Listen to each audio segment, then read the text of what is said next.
ஓம் முருகா சரணம். வாழ்க வளமுடன். வெற்றிவேல் முருகனுக்கு அரோகரா. இன்றைய நாள் இனிய நாளாக அமைய எல்லாம் வல்ல அப்பன் முருகனின் அருள் அனைவருக்கும் கிடைக்கப் பெறுக.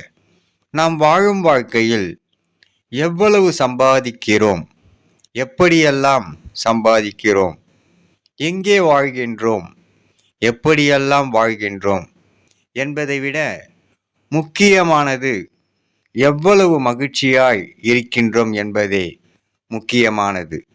அப்பன் முருகனருளால் அனைவரும் மகிழ்ச்சியாக வாழ எல்லாம் வல்ல அப்பன் முருகனின் அருள் அனைவருக்கும் கிடைக்கப் பெறுக. ஓம் முருகா சரணம். முருகனின் மகன் ரவி முருகன். வெற்றிவேல் முருகனுக்கு அரோகரா. வீரவேல் முருகனுக்கு அரோகரா. சக்திவேல் முருகனுக்கு அரோகரா. பொன்னைய சிவசக்தி பாலனுக்கு அரோகரா. ஓம் முருகா சரணம் சரணம் சரணம் சரணம் சரணம் சரணமே.